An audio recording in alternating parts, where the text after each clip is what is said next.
Morning बच्चों। देखो इससे पहले मैंने आपको क्या नाम से कौन सा वाला चैप्टर पढ़ाया था, चैप्टर नंबर 4 पढ़ रहे थे अपन, है ना। और इसकी लास्ट एक्सरसाइज का लास्ट एक क्वेश्चन बच रहा है मुझे, ठीक है ना। तो उस क्वेश्चन को आप करना, अगर नहीं आएगा तो मैं आपको बता दूंगा वापस से, है ना। आज मैं आपको नया चैप्टर पढ़ा रहा हूँ, ठीक है। प्रश्नावली नंबर 6, ठीक है। प्रश्नावली नंबर 6 पढ़ा रहा हूँ। प्रश्नावली नंबर अभी 5 में बीच में है, वो उसको नहीं पढ़ा रहा हूँ क्योंकि जैसे इंग्लिश मीडियम में से ये हट चुकी है इस साल के लिए। जैसे कोर्स कम होएगा तुम्हारा भी होएगा, अभी तो कोई गाइडलाइन नहीं आएगी कि कब होएगा, ठीक है।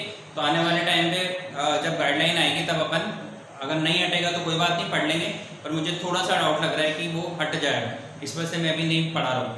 क्योंकि ऐसा होगा कि मैं पढ़ा दूँ और वो हट जाए तो अपना टाइम वेस्ट होगा। आप भी जानते हो कि किस तरीके से अपन थोड़ा थोड़ा पढ़ रहे हैं, है ना। तो मैं आज आपको नया चैप्टर पढ़ा रहा हूँ, छठी एक्सरसाइज है अपनी, और नाम है इसका रेखा और कोण। क्या नाम है इसका? रेखा और कोण, ठीक है। तो ये तो अपने चैप्टर का नाम है, ठीक है ना। तो देखो इसमें अपन को क्या क्या समझना है। तो सबसे पहले तो अपन समझे कुछ छोटी छोटी परिभाषाएं समझेंगे। और ये वाला काम जो है आपको काय में करना है बच्चों, रेखा गणित में करना है।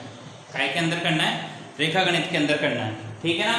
तो इसके लिए क्या करोगे आप? रेखा गणित की एक कॉपी बना लेना, ठीक है। क्या करना है अपन को? एक रेखा गणित की कॉपी बनानी है ना। तो सबसे पहले समझे अपन कुछ छोटी छोटी परिभाषाएं समझेंगे कि परिभाषा समझते हैं अपन रेखाखंड। किसकी परिभाषा? रेखाखंड की। कि रेखाखंड क्या होता है? तो रेखाखंड उसे कहते हैं कि एक रेखा का वह भाग जिसके दो अंत बिंदु हो। क्या परिभाषा है बच्चों? एक रेखा का वह भाग, एक रेखा का वह भाग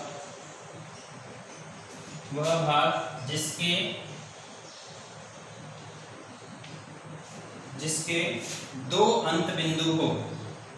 क्या हो? जिसके दो अंत बिंदु हो। एक रेखा का वह भाग जिसके दो अंत बिंदु हो, उसको क्या कहेंगे बच्चों? रेखाखंड कहेंगे। क्या कहेंगे उसको? रेखाखंड। रेखाखंड कहते हैं, ठीक है। अब समझे इसको कि एक रेखा का वो भाग जिसके दो अंत बिंदु हो। जैसे मान के चलो कि एक रेखा है, ठीक है। तो इस तरीके से इसको जो बनाएंगे, ये जो मैंने यहाँ पे लाइन बना रखी है उसको आप क्या कहोगे? एक रेखाखंड कहोगे, ठीक है। अब किरण किसे कहते हैं? ठीक है, अगली परिभाषा है, आपसे परिभाषा नहीं पूछा जाएगा, बस अपन समझते हैं कि किरण क्या होती है। तो इसमें बोल रखा है कि एक रेखा का वह भाग जिसका एक अंत बिंदु को किरण कहलाता है, ठीक है। देखो इस तरीके से अपन ऐसे बनाते हैं ना सूर्य की किरणें, तो ये इस तरीके से जा रही है, तो इसका एक ही अंत बिंदु है, ये इस तरीके से आगे जा रही है, तो इसको बोलेंगे आप किरण। अब आता है अगला संरेख बिंदु, ठीक है। इनको जैसे जैसे मैं ये लिखा रहा हूँ ऐसे लिखते चलना, ठीक है ना। कि छोटी छोटी परिभाषाएं अपने पास, और इन परिभाषाओं की सहायता से अपन को ये वाला जो चैप्टर है वो पढ़ना है, ठीक है। अगली परिभाषा है अपने पास संरेख बिंदु। क्या है बच्चों? संरेख बिंदु। अब संरेख बिंदु क्या होते हैं ये समझें। देखो संरेख बिंदु उसे कहते हैं बच्चों कि यदि 3 या अधिक बिंदु एक ही रेखा पर स्थित हो। कैसे? 3 या अधिक बिंदु, 3 या अधिक बिंदु एक ही रेखा पर स्थित हो, एक ही रेखा पर स्थित हो, इसे क्या कहेंगे अपन? संरेख बिंदु कहेंगे। उसे क्या कहेंगे बच्चों? उसे संरेख बिंदु कहते हैं, ठीक है। कैसे? जैसे मान के चलो ये ए बिंदु है, यहाँ पर ये बी बिंदु है, और यहाँ पर ये सी बिंदु है, ठीक है। और इस तरीके से ये एक ही रेखा पर स्थित है, तो इन बिंदुओं को क्या कहेंगे अपन? संरेख बिंदु कहेंगे, ठीक है। अब असंरेख किसे कहते हैं? अगली परिभाषा है अपने पास असंरेख, ठीक है। असंरेख किसे कहेंगे? देखो अगर तीनों बिंदु एक रेखा में नहीं हो तो उनको क्या कहेंगे अपन? असंरेख बिंदु कहेंगे। जैसे मान के चलो एक बिंदु यहाँ है, एक बिंदु यहाँ है और एक बिंदु यहाँ है। इन तीनों को अपन खींचते हुए ये एक इधर जा रहा है, एक इधर जा रहा है, एक सीधी रेखा में नहीं है ना, तो ऐसे बिंदु को बोलेंगे अपन असंरेख बिंदु। ठीक है, ये पी क्यू आर नाम दे देते हैं और ये ए बी सी। तो पी क्यू आर तो जो है वो असंरेख बिंदु है और ए बी सी जो वाले हैं वो उनको क्या बोलेंगे अपन? संरेख बिंदु बोलेंगे।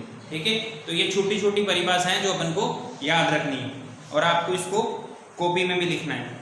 ठीक है, अब अगली परिभाषाएं देखने पर देखो किसी भी चित्र में, अब जैसे आप त्रिभुज बनाते हो तो उसके अंदर भुजाएं बनाते हो नहीं बनाते हो? बनाते हो ना। और उसके अंदर शीर्ष बनाते हो नहीं बनाते हो? शीर्ष बनाते हैं। जैसे ये भुजाएं एक त्रिभुज बना लेते हैं, ये ए बी और सी। ठीक है, तो इसके अंदर भुजा कौन कौन सी बताओ? भुजा एक तो ए बी है, दूसरी बी सी है और तीसरी सी ए है। ये तो तीन भुजाएं होगी। ठीक है ना। और इसमें शीर्ष क्या होते हैं बच्चों? शीर्ष शीर्ष देखो शीर्ष कौन कौन होंगे? ए शीर्ष होगा, बी शीर्ष होगा और सी शीर्ष होगा। मतलब यहाँ पर ये वाला पॉइंट, ये वाला और ये वाला, इनको क्या बोलेंगे अपन? शीर्ष बोलेंगे। ठीक है ना। तो यहाँ पर इसकी भी परिभाषा है कि कोण को बनाने वाली दोनों किरणें कोण की भुजाएं कहलाती है। देखो ये कोण बन रहा है तो इस भुजा और इस भुजा से मिलकर बन रहा है, नहीं बन रहा है? तो कोण को बनाने वाली दोनों किरणों की भुजाएं कहलाती है। उसके बाद वह उभयनिष्ठ बिंदु क्या कहलाता है? जहां पर ये दोनों किरणें मिल रही है उसको क्या कहोगे आप? शीर्ष कहोगे। ठीक है, आ रही बात समझ में है कि आप शीर्ष किसको कहेंगे अपन? ये लिख दी मैंने यहाँ पे, इस ए बी सी को तो शीर्ष कहेंगे और ये ए बी बी सी सी ए, ये क्या हो गई आपकी भुजाएं। आगे बात समझ में? तो मैंने आपको क्या समझा दिया? ये थोड़ी सी बेसिक जानकारी थी किसकी? रेखा गणित की, कि भुजाएं क्या होती है, शीर्ष क्या होता है, संरेख बिंदु क्या होते हैं, असंरेख बिंदु क्या होते हैं, रेखाखंड क्या होता है, किरण क्या होती है। ठीक है बच्चों, अब अपन आगे चलते हैं। इसका मतलब ये समझे। अब अपन कोणों पे आते हैं। किस पे आते हैं? कोण पर। तो कोण में समझो, देखो कोण में क्या क्या है। तो टॉपिक डाल लेते हैं अपन कोण। क्या टॉपिक है अपना? कोण। आप बताओ, देखो कोण के बारे में आप क्या जानते हो?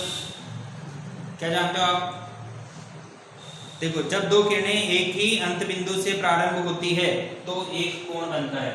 यहाँ पे परिभाषा लिख लेते हैं कि जब दो किरणें एक ही बिंदु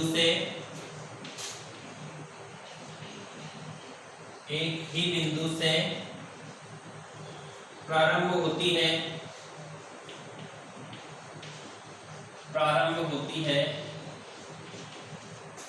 तो कोण बनता है। क्या बनता है बच्चों? तो कोण बनता है।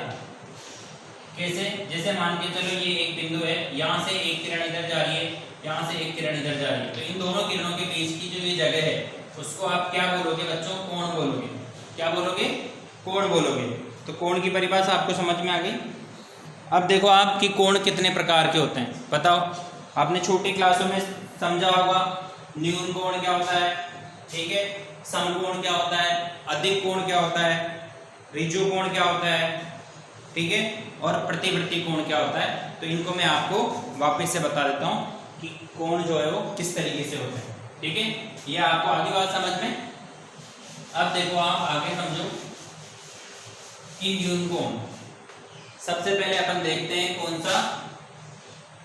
न्यून कोण। कौन सा कोण? न्यून कोण। न्यून कोण में क्या होगा बच्चों की जो 90 डिग्री से छोटा होता है उसको क्या कहते हैं अपन? न्यून कोण कहते हैं। क्या कहते हैं? जो कोण 90 डिग्री से क्या होता है? 90 डिग्री से छोटा होता है,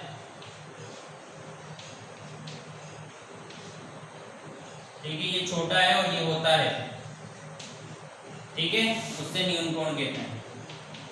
उसे क्या कहेंगे बच्चों, न्यून कोण कहेंगे। ठीक है, कैसे होता है, जैसे ये मैं आपको कोण बना के बता देता हूँ। जैसे ये मान के चलो कोण बन रहा है कितने डिग्री का, 60 डिग्री का। ये दूसरा कोण बन रहा है ये 30 डिग्री का, और अगला कोण बन रहा है ये 45 डिग्री का। तो ये सब के सब कोण क्या है बच्चों, ये सब के सब कोण क्या है, न्यून कोण है। क्या है ये, न्यून कोण।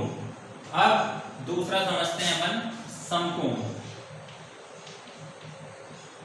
दूसरा समझते हैं कौन सा, समकोण। अब समकोण क्या होता है, देखो कि ऐसा कोण जो बिल्कुल 90 डिग्री का होता है उसको क्या बोलेंगे अपन, समकोण बोलेंगे। ठीक है, तो जिसका मान 90 डिग्री होता है, जिसका मान क्या होता है बच्चों, 90 डिग्री होता है, उससे क्या बोलेंगे अपन, समकोण बोलेंगे। क्या बोलेंगे, समकोण। और बताएं कैसे बनाते हैं, ये 90 डिग्री का कोण आपने बनाया होगा पहले, ये बिल्कुल 90 डिग्री का कोण बन रहा है यहाँ पर ये, और ऐसे लिखते हैं इसको, है ना। तो इस तरीके का जो कोण बन रहा है उसको क्या बोलेंगे अपन, समकोण बोलेंगे। ठीक है ना। तो ये कोण मैंने आपको अभी थोड़े से समझाया, बाकी अपन जो है अगली क्लास में समझेंगे। ठीक है, और इससे पहले वाली जो प्रश्नावली थी अपनी 4 पॉइंट, ठीक है, जो भी लास्ट में थी 4.4, है ना, उसका एक सवाल बता देता, दूसरा तुम्हें करना। ठीक है, ग्रुप में मत डालना सर ये तो बताया नहीं, ये तो बताया नहीं, है ना, गंदी बात, ऐसे बात नहीं करते, है ना। ग्रुप में सिर्फ काम की चीज़ें आप सेंड करा करो। बहुत सारे ऐसे बच्चे हैं जो कुछ भी हाई हेलो करते रहते हैं ग्रुप में बिना काम। ठीक है, आप अच्छे बच्चे हो तो सिर्फ ग्रुप में जो काम की बात हो वही करा करो। ओके बच्चों, ठीक है, थैंक यू।